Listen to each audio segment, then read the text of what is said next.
नमस्कार, इस खास पेशकश में आप सभी का स्वागत है। आपका पर्सनल डेटा पूरी तरह सुरक्षित हो, वो किसी भी प्लेटफॉर्म पर हो, लेकिन उस पर आपका नियंत्रण लगातार रहे। आपकी मर्जी के बिना उसका इस्तेमाल नहीं किया जा सके और अगर कंपनियां मनमानी कर रही है, तो आपको पूरी कानूनी बैकअप भी मिले। जी हाँ, ये बहुत दूर की बात नहीं, सरकार ने जारी किया है डिजिटल डेटा प्रोटेक्शन बिल का ड्राफ्ट। और बातचीत करने के लिए मेरे साथ इस वक्त जुड़ रहे हैं आईटी राज्य मंत्री राजीव चंद्रशेखर साहब।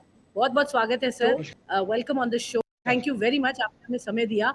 और चूंकि ये सबसे टॉपिकल सब्जेक्ट है इस वक्त, digital personal data protection bill 2022 का ड्राफ्ट जो जारी हुआ है, उस पर कई सवाल खड़े हो रहे हैं। कुछ लोगों का कहना है कि भारत की डीपीडीपी बिल यूरोप के जीडीपीआर से अलग है। पहले तो सर हमें समझाइए इस बिल की जो खास बातें हैं और जो जो कंसर्न्स इस पे एड्रेस लोग कर रहे हैं, उसको आप कैसे उसका क्या आप तर्क देंगे? धन्यवाद स्वाति जी। आप जानते ही हैं कि पिछले कुछ महीने पहले प्रधानमंत्री जी ने एक पुराना हमारा एक पर्सनल डेटा प्रोटेक्शन बिल था, उनके जी अनुमति से हमने पार्लियामेंट से उसको विड्रॉ किया था। हमने इसीलिए विड्रॉ किया था क्योंकि हमें लगा कि वो बिल काफ़ी कॉम्प्लेक्स बन चुका था और हमारे युवाओं के स्टार्टअप्स और इनोवेशन के जो उभरता इकोसिस्टम बन रहा है, उनके लिए बहुत ही कंप्लायंस बर्डन एवं उनके काम में बहुत एक एक तरह से रुकावट या बाधा पैदा करने वाला एक बिल बन गया था। तो हमने एक बैक टू बेसिक्स, प्रधानमंत्री जी ने एक निर्देश दिया कि हम एक बहुत ही सिंपल, बहुत ही कंटेम्प्रेरी मॉडर्न बिल जो फॉरवर्ड लुकिंग हो और एक हाथ में कंज्यूमर के डेटा को प्रोटेक्ट करें, दूसरे हाथ में हमारे स्टार्टअप्स को और इन्वेस्टर्स को हमारे डिजिटल इकोनॉमी में निवेश करने की और भी सुविधा हो, और तीसरे सरकार को जो अपने काम है लॉ एंड ऑर्डर सिक्योरिटी, उनके लिए भी जो डेटा की ज़रूरत पड़ता है, उसका भी एक तरह से एक अपॉर्चुनिटी मिले या उनको उसको भी एक्सेस मिले। तो आज जो हमने एक ड्राफ्ट देश के सामने रखा है, हमने इसीलिए रखा है कि हम लोगों से उनका ओपिनियंस, उनके जो सुझाव, हम इसको पब्लिक कंसल्टेशन कहते हैं, और हम हमारा देश आप जानते ही हैं एक डेमोक्रेसी है, और हम जी सभी तरह के लोगों से एक ओपिनियन चाहते हैं। आपका ओके, मूल बिल्कुल। प्रश्न ये था कि हम यूरोपियन जीडीपीआर से इतने अलग क्यों हैं, और इसका बड़ा बड़ा सिंपल आंसर है स्वाति जी, कि हम जी भारत हैं। हम मानते हैं कि हमारे जो रिक्वायरमेंट्स हैं, हमारे जो ऑब्जेक्टिव्स हैं, गोल्स हैं, वो काफ़ी अलग है यूरोप से। और हमारा जो रास्ता है, लॉज हैं, रूल्स हैं, हमारे जो फ्रेमवर्क हम जो बनाएंगे, हम भारतवासियों के लिए बनाएंगे, भारत के नागरिक के लिए बनाएंगे, भारत के स्टार्टअप्स के लिए बनाएंगे। तो ओके ओके मैं बड़ा स्पष्ट रूप से कहना चाहता हूं कि हमने कोई कोशिश की भी नहीं कि ये जीडीपीआर से मिले या जुले। हमने हमारा भारत का एक फ्रेमवर्क तैयार किया है, और ये यूरोपियन जीडीपीआर से काफ़ी अलग है, और मैं मानता हूँ जीडीपीआर से बहुत ही अच्छा है और बहुत ही मॉडर्न है। ओके। पर सर जिनको ये बिल पसंद नहीं आ रहा है, जो ड्राफ्ट बिल की हम बात कर रहे हैं, यहाँ पर न्यायमूर्ति श्री कृष्ण जी की भी अगर मैं बात करूँ, उनको भी इट सीम्स ये बिल पसंद नहीं है। कैसे इसको आप देखते हैं, किस तरह से जो लोगों देखिए की कंसर्न?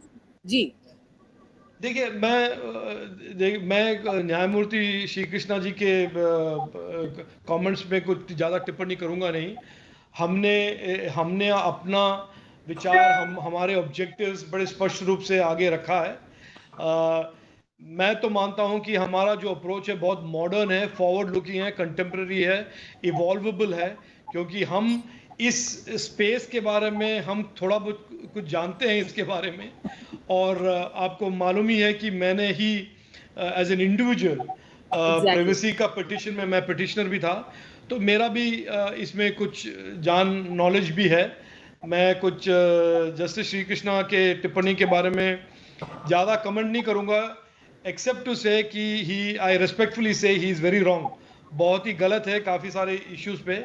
मैं उनको रिक्वेस्ट करूंगा कि वो एक और बार पढ़ लें और देख लें कि हम कैसे इस देश के नागरिक के डेटा को भी प्रोटेक्ट कर रहे हैं, हम एक कंप्लायंस ईज के साथ एक ईज ऑफ डूइंग बिजनेस के एक वातावरण और फ्रेमवर्क भी जी, खड़ा कर रहे हैं, और गवर्नेंस के लिए जो गवर्नमेंट के लिए legitimate use of data for security and governance, उसका भी हम जी, प्रावधान इस बिल में कर रहे हैं। तो ओके, मुझे कोई किसी के साथ I don't want to get into an argument, लेकिन हम बहुत कन्विंस्ड है कि यही एक बहुत ही कंटेम्प्रेरी और मॉडर्न लॉ है। ओके, कंटेम्प्रेरी मॉडर्न लॉ आप इसको कह रहे हैं। ऑफ कोर्स इसमें कंसल्टेटिव अप्रोच रखी गई है, लोगों के अपने विचार हैं जो लोग आगे लेकर आ रहे हैं। आपने उसकी टिप्पणी भी की, बट डीपीडीपी बिल जनता के परामर्श के लिए अब सार्वजनिक करने से ठीक पहले आपने ट्वीट के माध्यम से भी कहा कि भारत में गूगल मैप्स डेटा के दुरुपयोग जैसे मामले की इजाजत नहीं दी जाएगी। इस नए बिल से आप हमारे डिजिटल इंडिया इकोसिस्टम में किस तरीके के बदलाव देख सकते हैं सर? नहीं, देखिए बहुत बदलाव होगा, क्योंकि मैं मानता हूँ आज के दिन में सबसे बड़ा रिस्क या सबसे बड़ा चैलेंज यही है कि हमारे जो टेक्नोलॉजी प्लेटफॉर्म्स हैं, जो कंज्यूमर के डेटा यूज़ करते हैं, उसको काफ़ी सारे प्लेटफॉर्म्स मिसयूज़ भी करते हैं। और जब मिसयूज़ करते हैं, वो मिसयूज़ करते हैं without the knowledge of the citizen, without knowledge of the consumer.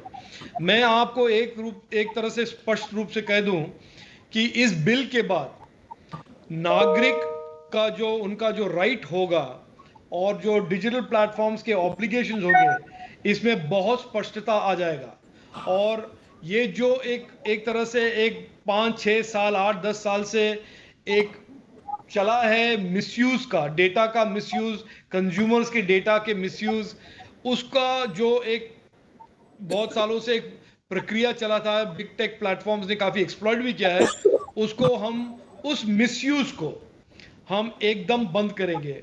हमारा एक बड़ा स्पष्ट ऑब्जेक्टिव है, आउटकम है बिल से, कि हमारे नागरिक के वही डेटा यूज किया जाए। हम उसको कहते हैं डेटा मिनिमाइजेशन, पर्पस लिमिटेशन और स्टोरेज लिमिटेशन, कि प्लेटफॉर्म्स सिटीजन्स के डेटा उसी के लिए यूज करें जिसके लिए उन्होंने लिया है, और सर्विस या प्रोडक्ट देने के बाद उस डेटा को डिलीट करें। तो एक बहुत बिहेवियरल चेंज, और बहुत इकोसिस्टम में, डिजिटल इकोसिस्टम में जो आपको आज स्पैम का इश्यू सफर करना पड़ता है, जी, आपके डेटा का मिसयूज होता है, किसी ने डेटा ले लिया, उसने डेटा किसी और को दे दिया, वो जो आज का एक वातावरण में ये हो रहा है, वो सब बंद एकदम 100% बंद होगा। और डिजिटल नागरिक के हक काफी क्लैरिटी से उनके उनको इसका इस डिजिटल इकोसिस्टम में उसका विजिबिलिटी देखने को मिलेगा। ओके, तो आप बिल्कुल लोगों के हित की बात कर रहे हैं और ये सब चीज़ों को आपने इस बिल में ध्यान देते हुए रखा है कि लोगों के यहाँ पर प्राइवेसी को देखा जाए और वहाँ पर कोई दिक्कत ना आए। बट सर डीपीडीपी बिल 2022 की अगर मैं बात करूँ, यहाँ पर सेंसिटिव पर्सनल डेटा और क्रिटिकल पर्सनल डेटा, इसके बीच में अंतर क्यों नहीं दिया गया है? देखिए, हमने कहा है कि हर पर्सनल डेटा को हम प्रोटेक्शन का एक ऑब्लिगेशन डालें डेटा फिड्यूशरीज पे या प्लेटफॉर्म्स पे। हम ये नहीं कहना चाहते कि आप यही डेटा प्रोटेक्ट करें और दूसरा डेटा, पर्सनल डेटा नहीं प्रोटेक्ट करें। हमने इस बिल से बड़ा स्पष्ट रूप से कह दिया है कि हर जो पर्सनल डेटा हो, सेंसिटिव हो या नॉन सेंसिटिव हो, एज लॉन्ग एज ये डेटा पर्सनल हो, डेटा प्लेटफॉर्म्स का एक ऑब्लिगेशन बनता है कि उस डेटा को वो प्रोटेक्ट करे, लीक नहीं करे, मिसयूज ना करे। तो हमने उस बार को पर्सनल डेटा तक लेकर आए हैं हम।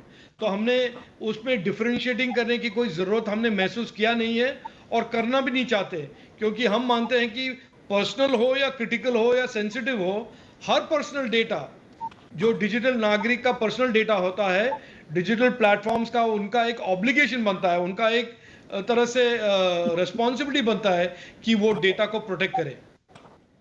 ओके, बट सर कुछ आलोचनाएं जो हो रही है मैं उन पर यहाँ पर आपकी प्रक्रिया चाहूंगी उस पर लेना। एक क्रिटिसिज्म है about the regulator sir, data protection board. कई लोग कह रहे हैं कि इंडिपेंडेंट नहीं है ये। इनफैक्ट कई लोगों का कहना है कि फुल्ली अंडर गवर्नमेंट कंट्रोल है। इस पर आप क्या कहेंगे? स्वाति जी, पहले तो मैं ये जो लोग आलोचना कर रहे हैं, मैं उनसे एक तो गुजारिश करूंगा कि वो पढ़ ले थोड़ा। और मैं कोई आलोचना से डरने वाला नहीं हूं। हमारे सरकार का आलोचना के साथ हम संवाद कर सकते हैं, डिस्कस कर सकते हैं, लेकिन पहले आप जरा बिल पढ़ ले। जी। इसमें डेटा प्रोटेक्शन बोर्ड रेगुलेटर नहीं है।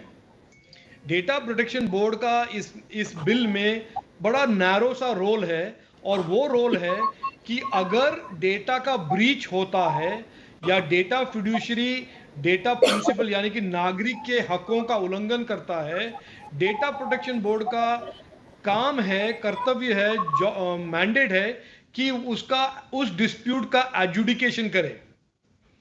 तो एडजुडिकेशन का मतलब है, तो डेटा प्रोटेक्शन बोर्ड का एक बड़ा नैरो स्पेसिफाइड रोल है। और ये जो लोग कहते हैं कि डेटा प्रोटेक्शन बोर्ड इंडिपेंडेंट नहीं है, वो ये भी समझ ले कि डेटा प्रोटेक्शन बोर्ड का ओवरसाइट और स्क्रूटनी होता है हाई कोर्ट से, क्योंकि डेटा प्रोटेक्शन के हर डिसीजन अपीलेबल है हाई कोर्ट में। तो एक तरह से डेटा प्रोटेक्शन बोर्ड का ओवरसाइट सरकार नहीं करता है, डेटा प्रोटेक्शन बोर्ड का ओवरसाइट और स्क्रूटनी हाई कोर्ट करता है, और हाई कोर्ट करेगा। तो इसमें थोड़ा समझने की जरूरत है। और मैं आपके द्वारा आपके व्यूअर्स को और जो भी आलोचना भी कर रहे हैं उनको भी समझाना जी। चाहता हूं कि डेटा प्रोटेक्शन बोर्ड रेगुलेटर नहीं है। डेटा प्रोटेक्शन बोर्ड एक एजुडिकेटर है, डिस्प्यूट एजुडिकेटर है, डेटा ब्रीच एजुडिकेटर है, और वो तय करेंगे एजुडिकेशन के बाद कि पेनल्टी कितना होगा। उनका जी। मूल रूप से एक ही काम है, ब्रीच के एजुडिकेशन करना और ब्रीच के कॉन्सिक्वेंसेस जो है फाइनेंशियल पेनल्टी लगाना। और उनका ओके। ओवरसाइट होता है हाई कोर्ट से, और उनका पूरे के पूरे जजमेंट्स और decisions will be appealable in the high court. Okay.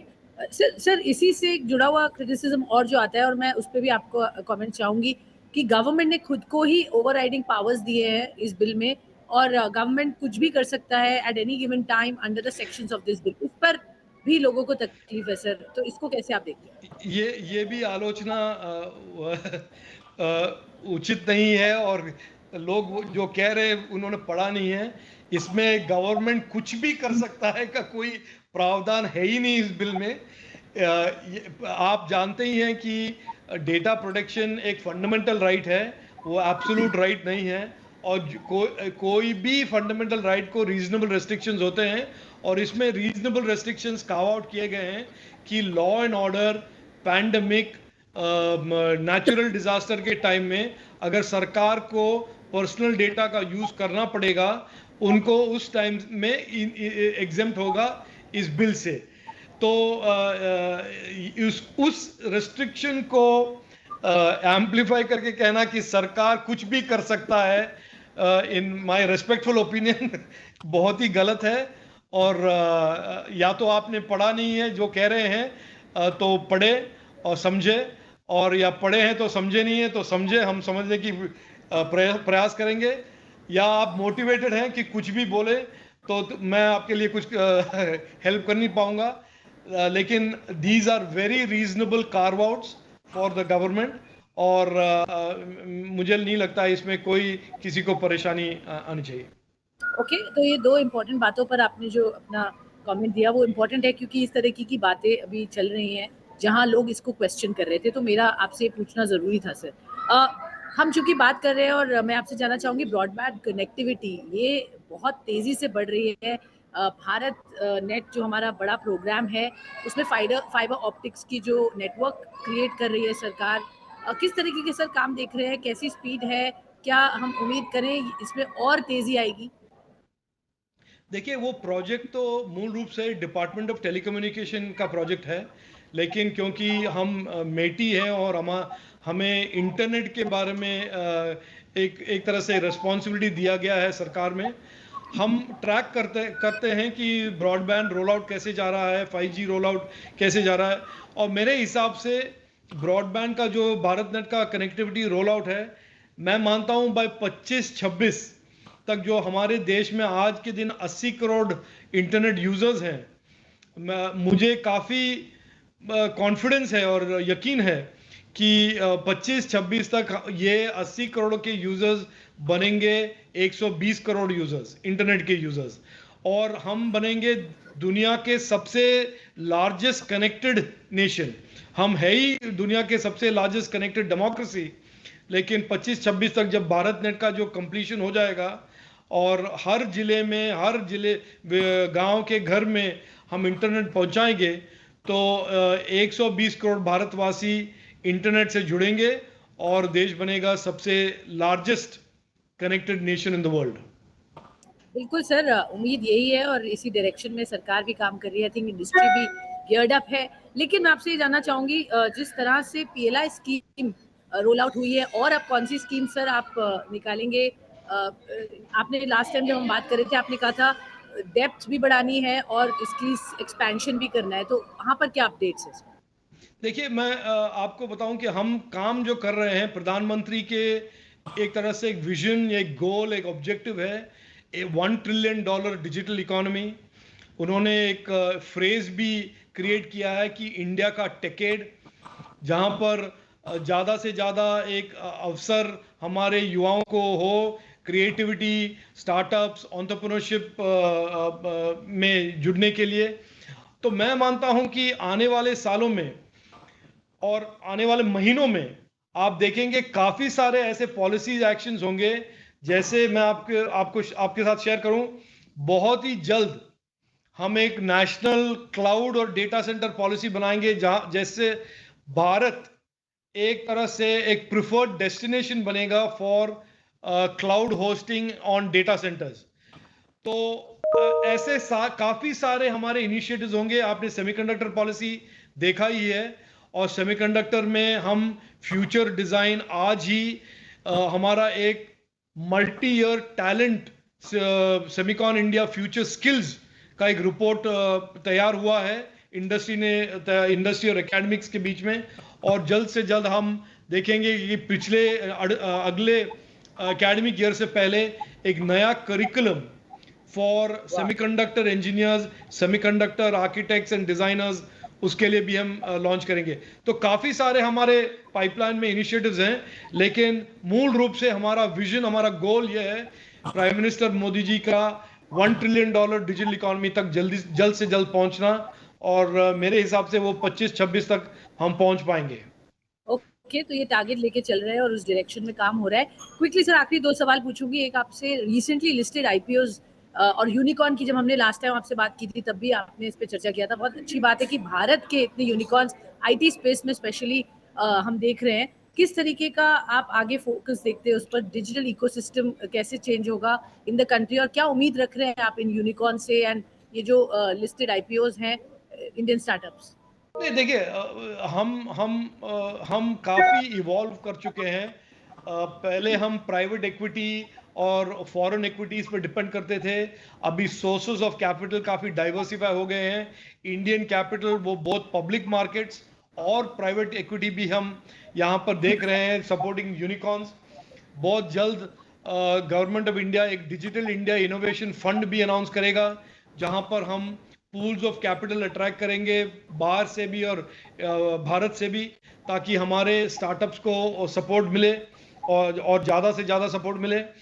और मैं आपके माध्यम से आपके व्यूअर्स को एक और चीज़ बताना चाहता हूँ कि आज तक हमने जो देखा है प्रधानमंत्री मोदी जी के पॉलिसीज़ के कारण, इस स्टार्टअप के दुनिया में इस रैपिड एक्सपेंशन और इस रैपिड सक्सेस, आने वाले महीनों में, सालों में आप देखेंगे कि कंज्यूमर टेक और इंटरनेट को हमने जो सक्सेस देखा है, आप देखेंगे artificial intelligence, web 3.0, high performance computing, semiconductor design, electronics and system design, ऐसे काफी सारे जगह पे हम इनोवेशन और स्टार्टअप्स और सक्सेस देखेंगे। तो इसमें मेरे माइंड में कोई डाउट नहीं है। और रिसेंटली एक यूएई के डिजिटल मिनिस्टर ने कहा भी कि in the future India's fingerprint, India's technology fingerprint will be on everything and everywhere. यानी कि हमारा जो तकनीक और हमारे युवा शक्ति का जो इनोवेशन की काबिलियत दुनिया के हर कोने में कहीं ना कहीं उसका रोल होगा, उनका प्रेजेंस होगा। Okay, all right. ये तो सर इंडिया की बात डेफिनेटली हुई। एक और चीज़ जो इंडिया के नागरिक देखना चाह रहे हैं, जानना चाह रहे हैं, समझना चाह रहे हैं, वो है गवर्नमेंट का regulation regarding crypto currency. I know sir, ये आरबीआई और गवर्नमेंट के बीच में इस पर जो डिस्कशंस है, बट मैं ये जानना चाहूँगी किस तरीके का एक्सपेक्टेशन रखे introducing new official digital currency, जिसकी आरबीआई ने भी अब रिसेंटली बात की है। कब तक हम we'll see it actually getting implemented and launched? देखिए, पिछले 6-8 महीनों में काफ़ी सारे लोगों ने मुझे भी लिखा है और पोस्ट भी किया है, thanking prime minister Narendra Modi ji और finance minister Nirmala Sitharaman ji for bringing the tax और एंड कॉशनिंग पीपल, जो उन्होंने एक तरह से वार्निंग दिया था कि आप क्रिप्टो में कूद रहे हैं तो संभाल के कूदिए, बहुत देख के, क्योंकि फेमा का भी प्रोटेक्शन होना चाहिए, फेमा का भी कंप्लायंस होना चाहिए और इनकम टैक्स का भी कंप्लायंस होना चाहिए। और आपने देखा है कि पिछले 1-2-3 हफ्ते में FTX का जो मेल्टडाउन हुआ है और जो टोटल क्रिप्टो इंडस्ट्री में टोटल एक वॉश आउट हुआ है, इससे मैं मानता हूं कि कोई जल्दी नहीं है हमें क्रिप्टो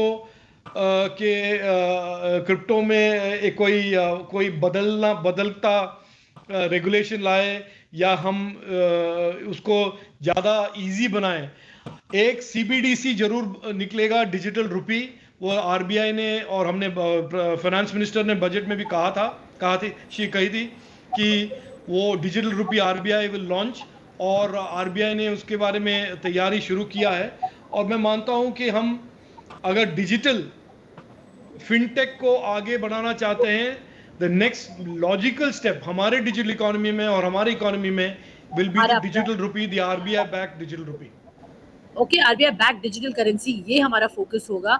इसमें ये अप्रोच ले रहे हैं, we are not trying to be ahead and jump into it, जैसा आप बता रहे हैं। बहुत बहुत धन्यवाद सर हमसे जुड़ने के लिए, हमसे digital personal data protection bill जो कि इतनी चर्चा में है 2022, उसका जो ड्राफ्ट है उस पर बातचीत करने के लिए, और आगे आईटी सेक्टर में क्या हम एक्सपेक्ट कर सकते हैं उस पर आपने जो हमें बताया, उसके लिए बहुत बहुत धन्यवाद। धन्यवाद।